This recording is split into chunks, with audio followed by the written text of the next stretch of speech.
9 जनवरी को थलापति विजय की film जननायगन release होने वाली थी, लेकिन सेंसर सर्टिफिकेट से जुड़े एक बड़े कंट्रोवर्सी ने फिल्म को थिएटर्स से ज्यादा कोर्टरूम तक पहुंचा दिया। 9 जनवरी की सुबह इस केस पर कोर्ट का डिसीजन आना था। शुरुआत में वर्डिक्ट मेकर्स यानी केबीएन प्रोडक्शंस के फेवर में गया, पर थोड़ी ही देर बाद कोर्ट ने फिल्म की रिलीज पर फिर से ब्रेक लगा दी। असल प्रॉब्लम यह थी कि सेंसर बोर्ड ने जननायगन को सर्टिफिकेट देने से मना कर दिया, जबकि रिलीज में सिर्फ 2 दिन बचे थे। इसी वजह से मेकर्स ने हाई कोर्ट का दरवाजा खटखटाया।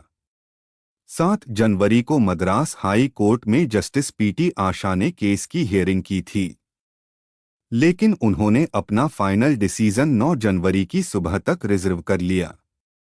इसी अनसर्टेनिटी के चलते फिल्म को पोस्टपोन करना पड़ा। बार एंड बेंच की रिपोर्ट के मुताबिक जस्टिस पीटी आशा ने दोनों साइड्स की बात सुनने के बाद केवीएन प्रोडक्शंस के फेवर में जजमेंट दिया। जज ने अपने ऑर्डर में कहा कि सारे डॉक्यूमेंट्स देखने के बाद यह क्लियर है कि जो कंप्लेंट फाइल की गई है वह बाद में सोच समझकर बनाई गई है और किसी रियल इशू पर बेस्ड नहीं है।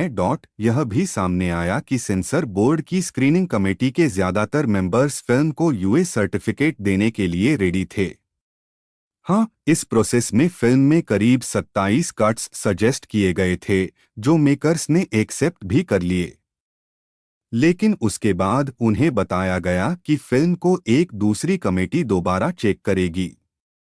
रीजन यह दिया गया कि किसी ने कंप्लेंट की है कि फिल्म के कुछ सीन्स रिलीजियस सेंटिमेंट्स को हर्ट कर सकते हैं। बाद में पता चला कि यह कंप्लेंट भी कमेटी के एक मेंबर ने ही की थी।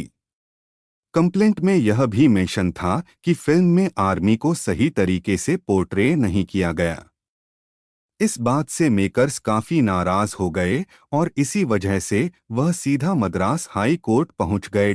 9 जनवरी को कोर्ट ने यह भी कहा कि स्क्रीनिंग कमेटी के किसी मेंबर का ऐसे कंप्लेंट फाइल करना गलत है, खासकर तब जब उनकी बातों को ध्यान में रखते हुए मेकर्स पहले ही जरूरी चेंजेस कर चुके हों। कोर्ट ने क्लियर वर्ड्स में कहा कि एक मेंबर का पहले रिकमेंडेशन देना और बाद में उसी से पलट जाना एक डेंजरस ट्रेंड बन सकता है। ऐसा होने से फ्यूचर में कमेटी मेंबर्स अपनी ही रिकमेंडेशंस से मुकर सकते हैं, जो सेंसर बोर्ड के डिसीजंस की क्रेडिबिलिटी को वीक करेगा।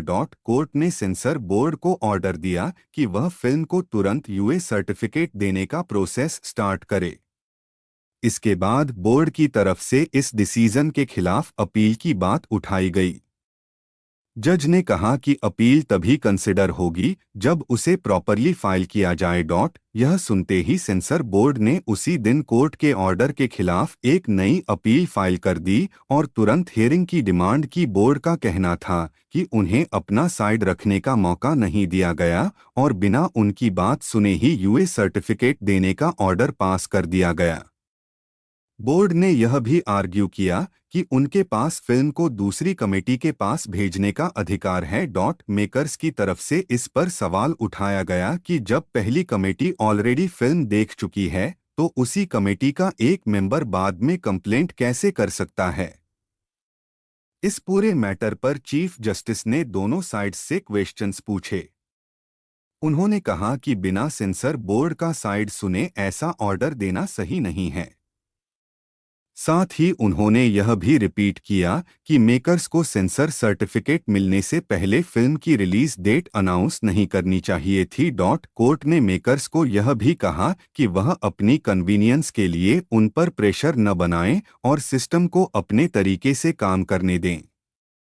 ओवरऑल देखा जाए तो जननायगन को एक बार रिलीज का सिग्नल मिला, पर फिर से वहीं से वापस खींच लिया गया।